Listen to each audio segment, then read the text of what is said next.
Party के प्रकोष्ठ के पिछड़ा वर्ग के अध्यक्ष राजपाल कश्यप, भीम निषाद जी और बहुत जिम्मेदार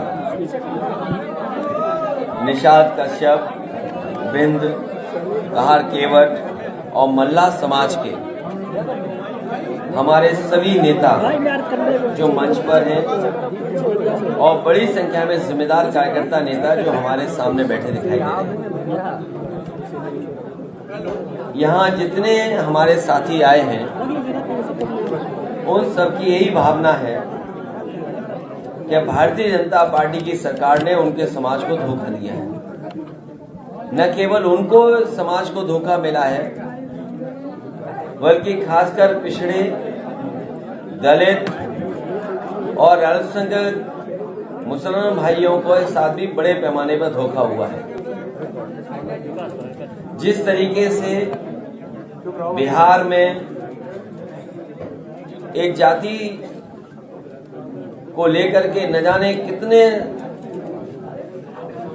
सरकार को, वहां की पॉलिटिकल पार्टी को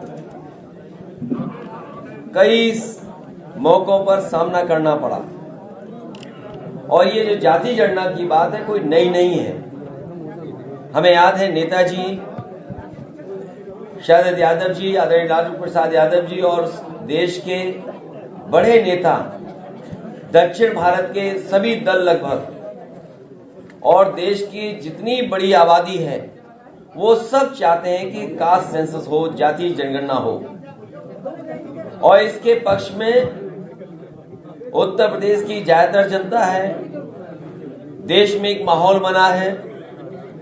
न केवल आज समाजवादी पार्टी बल्कि देश की सभी पार्टियां आज चाहती हैं कि कास्ट सेंसस हो, और हमें उम्मीद है कि 2024 का चुनाव आते आते आप देखेंगे कि भारतीय जनता पार्टी भी कास्ट सेंसस पर बात करने लगेगी और हो सकता है आश्वासन भी दे दे।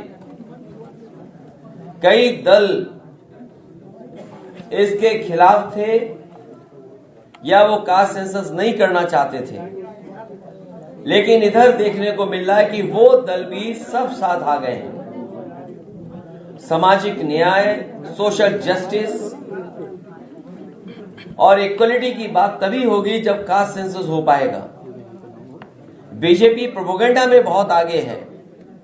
उनके मुख्यमंत्री सदन में भी एक बार वो बात जो उन्होंने झूठ फैलाई थी, 46 में 56 सदन में भी कह गए, और जब उनसे पूछा गया कि आपकी सूची कहां है 46 लोगों की, वो सूची आज भी जारी नहीं हुई है।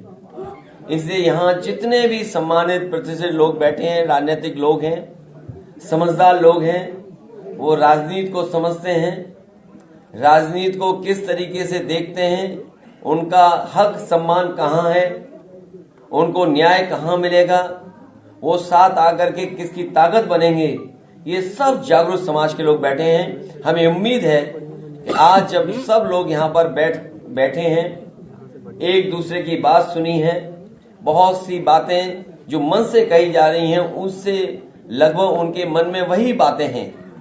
आने वाले समय में हमें उम्मीद है ये सब लोग मिलकर के समाजवादी पार्टी की लड़ाई को और मजबूत करेंगे और उत्तर प्रदेश से भारतीय जनता पार्टी का सफाया करेंगे। आप न्याय की बात कर रहे हैं, मुख्यमंत्री समीक्षा बैठक कर रहे हैं, कानून व्यवस्था की लगातार हत्याएं हो रही हैं, बलात्कार हो रहे हैं, और मुख्यमंत्री कह रहे हैं कि कानून व्यवस्था अच्छी है, उसकी समीक्षा बैठक कर रहे हैं। इसको कैसे देख रहे हैं, कैसी समीक्षा बैठक की? कानून व्यवस्था सुधर नहीं रही है।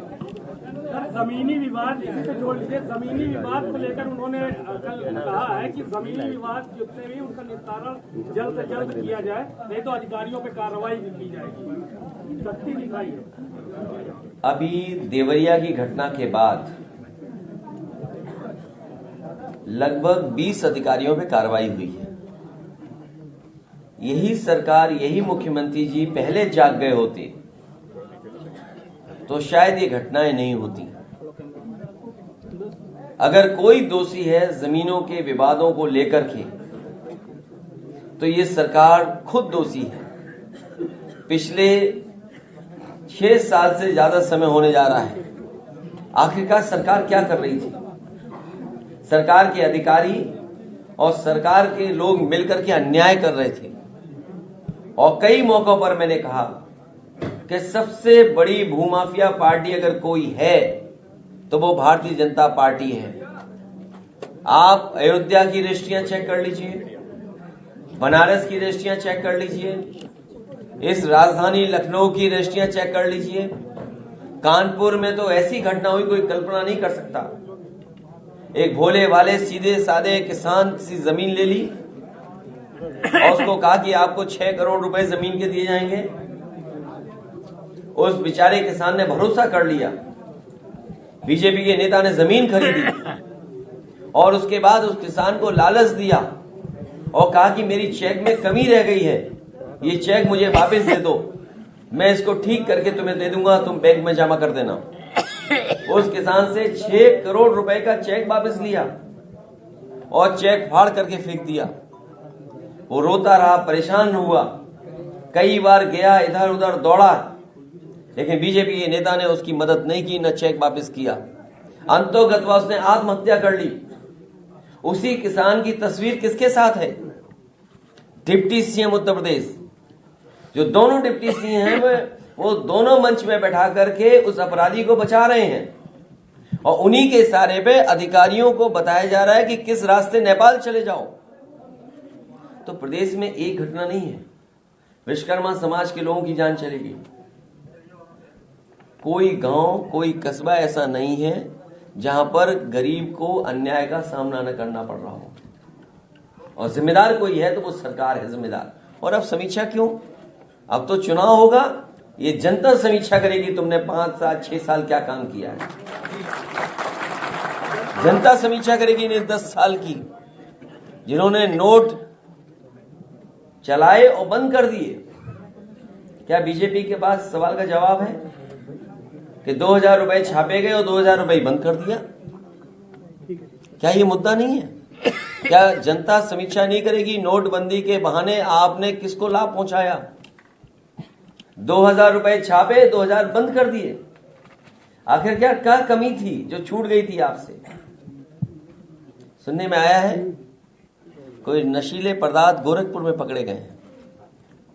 कोई दरोगा कितने किलो पकड़ा गया है?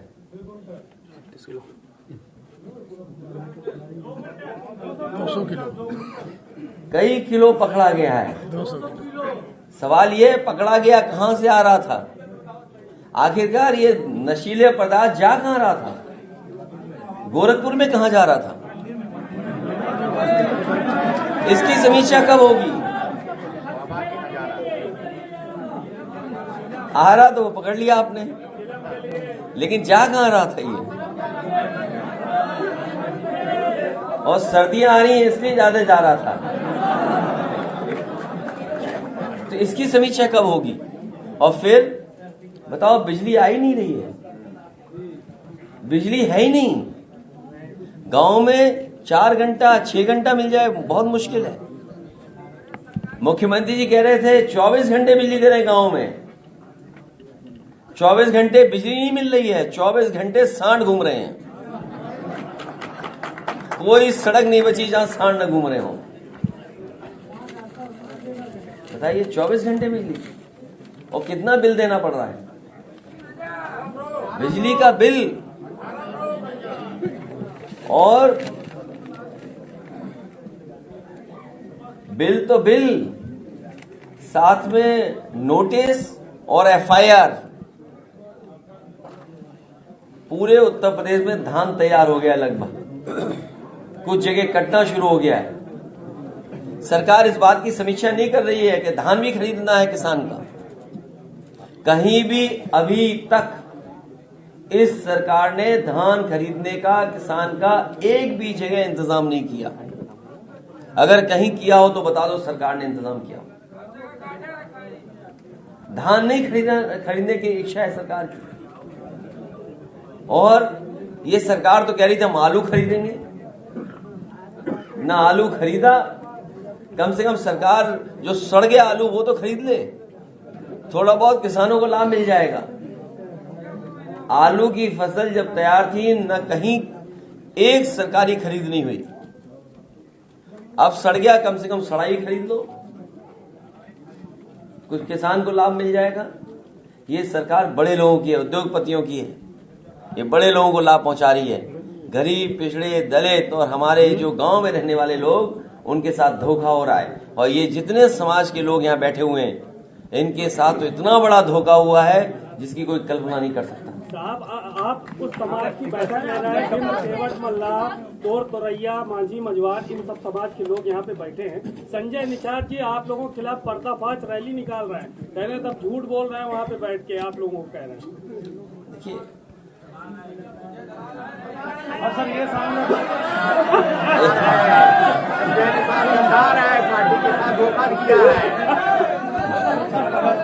सर ये सामने अब तो पर्दाफाश हो गया।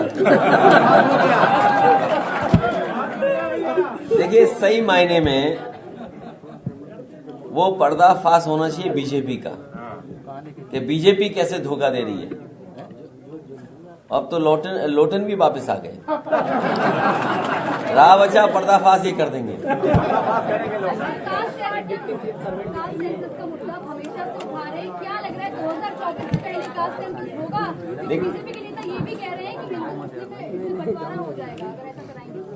हमारी बहनों को धन्यवाद, और इनको तो समर्थन में आ जाना चाहिए, क्योंकि कास्ट सेंसस हो जाने के बाद तो इन्हें भी आरक्षण मिल जाएगा आबादी के हिसाब से। और आप भी पिछड़े में हो शामिल।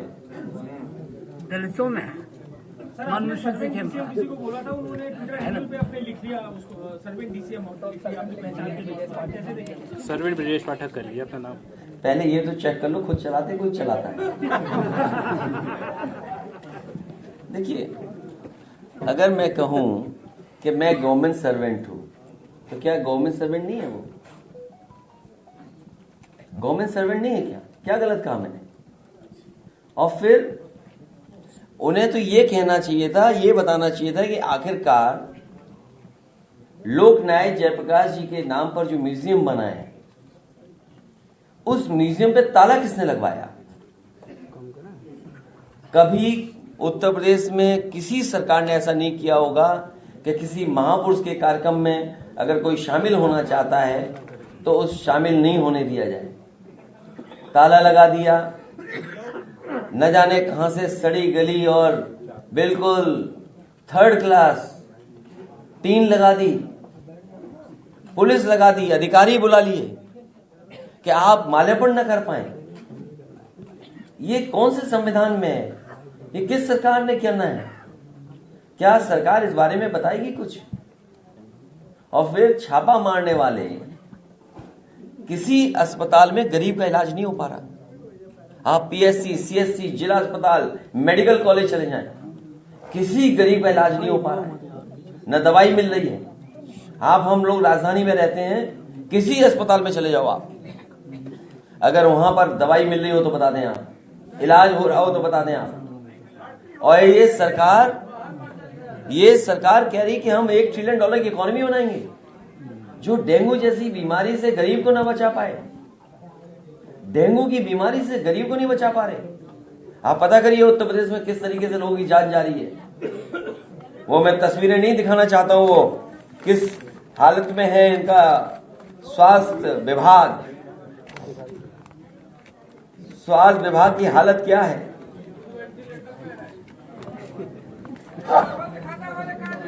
वेंटिलेटर भी एक लिमिट है वेंटिलेटर की। ये जो दवाइयों का इन्होंने पकड़ा था, अगर आपको याद हो, ये जो दवाइयों का इन्होंने पकड़ा था, याद है क्या हुआ उस दवाई की जांच का? एक्सपायरी दवाइयों का जो इन्होंने पकड़ा था, ये है स्वास्थ्य विभाग।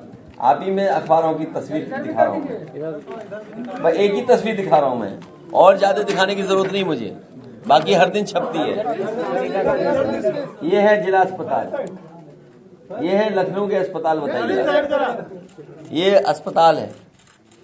और जितने मेडिकल कॉलेज बनाए हैं, मैंने सदन में भी पूछा था कि किसी भी मेडिकल कॉलेज में जो नॉर्म्स हैं उसके तहत क्या अपॉइंटमेंट्स हो गए वहां?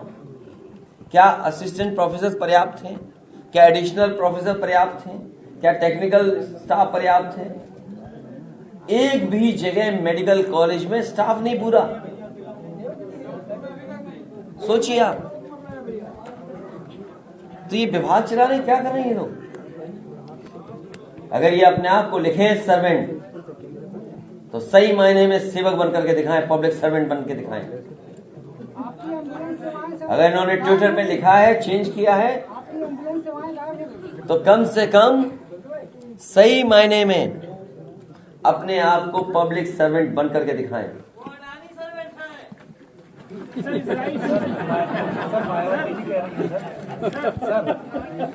सर, इजराइल मामले में भाजपा के नेताओं ने इजराइल के झंडे अपने घरों के बाहर अलग अलग जगहों पर पोस्टर अपने लगाए हैं। ये हम सब लोग पिछड़े लोग हैं।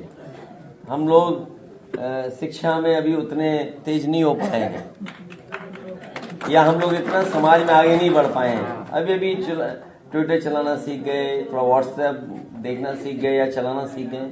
अरे ये बीजेपी वाले लोग तो बहुत है, सुपर हैं, बिल्कुल सुपर हैं। क्या लेने देना दुनिया में वॉर के पक्ष में आप? हम समाजवादी लोग वॉर के पक्ष में कभी नहीं हो सकते। वॉर के पक्ष में हम नहीं हैं। और ये जो झगड़ा है ये बहुत पुराना है, आज का नहीं। हम समाजवादी लोग किसी के अन्याय के साथ भी नहीं, अन्याय किसी के साथ नहीं होना चाहिए। तो बीजेपी के लोग इजराइल पे बात करते हैं लेकिन मणिपुर पे बात नहीं करते हैं, इसको किस तरीके से देखते हैं? छोड़िए, आप उतनी दूर मत जाइए, यहाँ डेंगू से गरीब को बचा लो। यहाँ पर अस्पताल में दवाई दे दो, फोन करे तो एम्बुलेंस आ जाए, भाई इतना कर दो। इजराइल मत जाओ।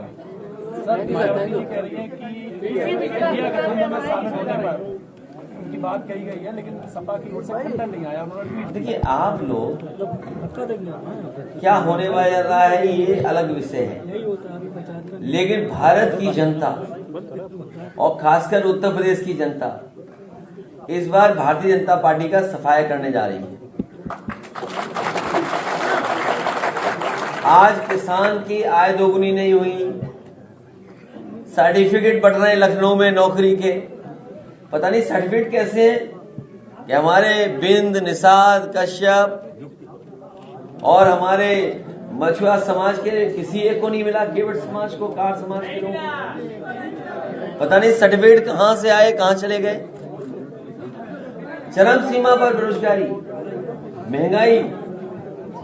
आप महंगाई में बात नहीं करना चाहते हैं, इजराइल के झंडे लगा दिए किसी ने।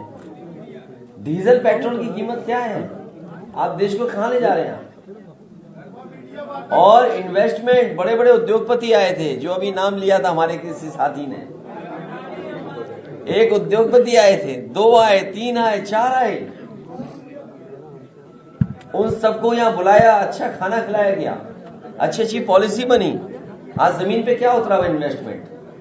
आप बताइए, कहीं कारखाना लग गया हो तो बता दो, कहीं उद्योग लग गया हो तो बता दो।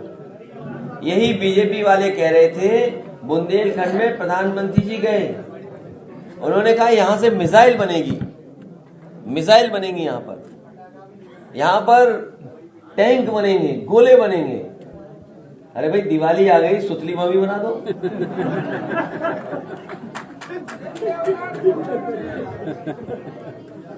तो इन्वेस्टमेंट के बहाने क्या विज्ञापन छपे थे, आप बताइए आप। इसलिए आप उलझो मत। ये जो मंत्री वगैरह हैं, इन पे काम नहीं है। जो मुख्यमंत्री वो काम नहीं दे रहे किसी को, ना काम करने दे रहे हैं। कभी अकेले में उनका दुख सुने होंगे दुख, मैं आपके चेहरे पढ़ सकता हूं।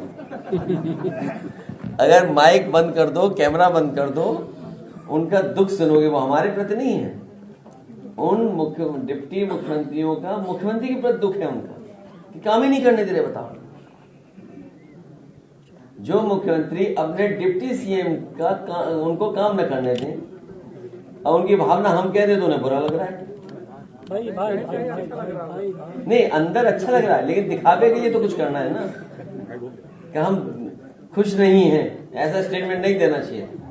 सच तो यही है कि वो अंदर अंदर खुश है, हाँ मैं जो बनाया तो यही दिया है।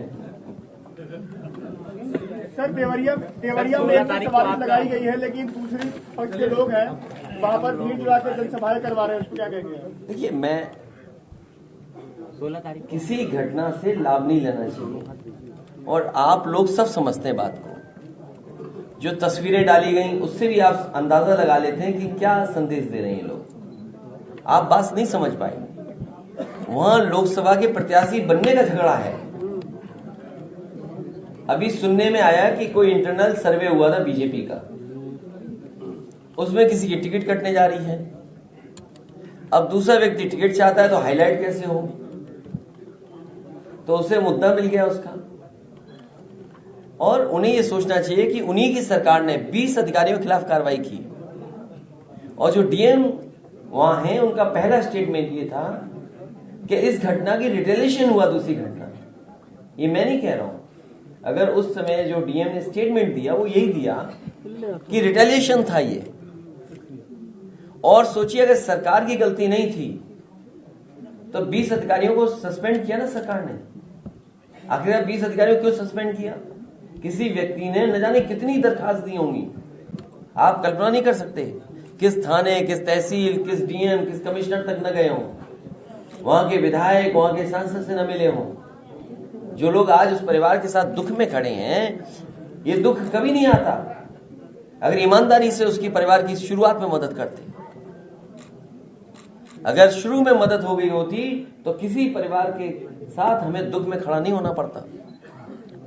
आखिरकार उस जड़ में कौन है? जड़ में यही बीजेपी के लोग हैं। कोई लोकसभा लड़ना चाहता है इसलिए दुख दिखा रहा है, कोई सोचता है कि इस बहाने दूसरी पार्टी अपमानित हो जाएगी, बदनाम हो जाएगी, हम इसलिए उसके साथ खड़े हैं। ये बातें आप सब जानते हो, ये बतानी नहीं है, लेकिन क्या करें, बताना इसलिए पड़ता है क्योंकि आप चलाते नहीं हो। लौटे जी की वापसी कितना बड़ा संदेश है? नहीं, समीक्षा नहीं करते अपने आप से। लोकसभा से कहां से लड़ रहा है आप? नहीं, हम तो जहां से लड़ेंगे। इस समय तो आपको भी नहीं पूछना चाहिए, अभी दिन अच्छे नहीं चल रहे, आपको भी नहीं पूछना चाहिए। आप इतना नहीं जानते, बताओ। जब दिन अच्छे होते हैं तब पूछा जाता है। आप मीटिंग किया है, उसके आरक्षण को प्रकाशित नहीं किया जा रहा है, विपक्ष सड़कों पर नहीं है। बताओ कहाँ चले? अभी वोट डालने चलना है।